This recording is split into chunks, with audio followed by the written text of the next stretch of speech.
We've got another 2-box nickel hunt in our quest to complete this Dansco Jefferson Nickel album.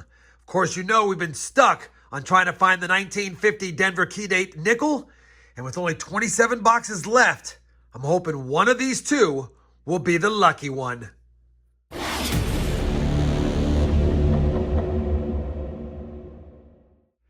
Hey everyone, it's RobFindsTreasure. Welcome back to my channel. Like I said in the intro, we have another 2-box nickel hunt today. You know the mission. We're trying to find that 50D key date Jefferson nickel. And if we can't for whatever reason, maybe we can find one of the 4 nickels we're missing for the side finds book. Hopefully we'll find some silver, buffalo nickels, you name it, something fancy.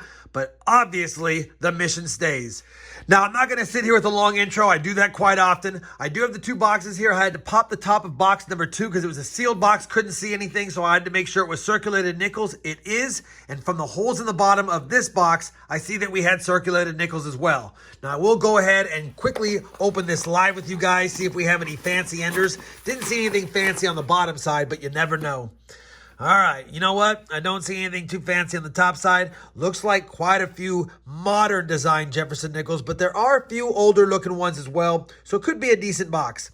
We'll go ahead and slide these books out of the way for now, and obviously at the end of the hunt, we'll compare the finds to them, see if we have the additions we need, see if we have any upgrades, but more importantly, will we have good finds? I'll bring you guys in when I have my first find of the first box of the 2-box hunt. Roll number 7. Our first early Jefferson is going to be a 1946 from Denver. Roll number 8 actually had an ender. Didn't see it because of the wrapper, but it's going to be a 1941 Philadelphia. And while I have you here, I can already see it, so I'll just go ahead and pull it out from the back. We've also got a 1955 Denver, which I'll just quickly scope for that D over S, which I do not see. We have 3 finds on the board so far. Basically 8 rolls in. Same roll, we had a rose-colored reverse facing me, and I saw that it's a 1946 Denver again. Roll 9, another 1941 from Philadelphia. Roll number 12 is going to give us our first proof find of the hunt. It's a 1975 San Francisco. In circulated condition, but still a cool find nonetheless. Roll 17. Third nickel from 1946. And that's a Philadelphia this time. Well, roll 21 is going to have a couple of finds. Definitely going to have a buffalo nickel. You can see it right here. But let's go ahead and grab this 1940 I see back here as well. First find is a 1940 Philadelphia. And the buffalo nickel. Looks like it has pretty decent detail. Probably going to get a date. Even has part of the horn, so it's probably in the 30s. And it is. 1937, Philadelphia, a dated buffalo. Love seeing those. Roll 32, another nickel from 1941, and that's a 41 San Francisco. Roll 33, just another 1941, pretty damaged, from Philly. Roll number 40 is going to have a 1940, and this one is from San Francisco. Roll 42, another nickel from 1940, pretty beat up, from Denver. Roll number 48 is going to coincidentally have a 1948 nickel, 1948, and I think that's a San Francisco. It is. 1948 is actually a semi-key date with a lower mintage. It's not in the best shape, it even has some scuffing on it, but we'll definitely take a better date Jefferson nickel in the hunt, the first better date of the hunt, with only 2 rolls plus this to go.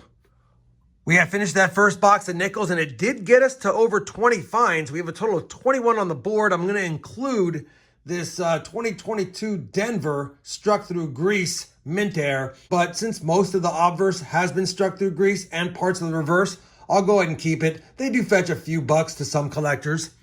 The best find of the box is going to be the semi-key date 1948 San Francisco, along with the 75S proof. And of course, you can never get mad at finding a buffalo nickel in circulation with pretty good details.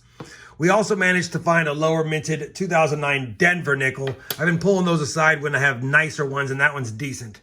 21 finds on the board. First box down. We'll slide over box number 2 and continue on with the hunt. And of course, as soon as I have a find, I'll bring you guys back in. Roll number 8 of the second box. First Jefferson nickel from the 40s is a 1940 Philly. Roll number 9 of the second box. Another 40s find, this time a 1941 Philadelphia. Roll number 64 of the 100 roll hunt. Just another 1940 Jefferson nickel from Philadelphia. Just grabbed roll 66 out of the box. Flipped it around and we've got a Canadian nickel. That'll be our first 4 nickel of the hunt.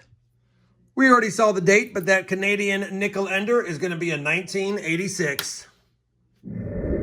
Roll number 69. Our second nickel from 1948. And this time it's Denver.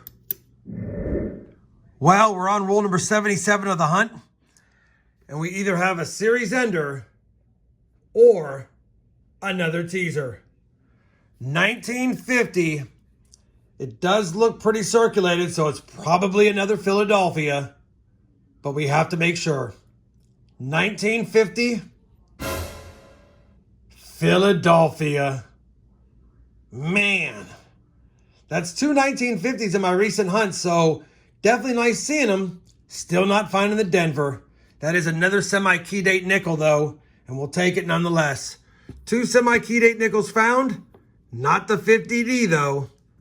23 rolls left. Roll 78.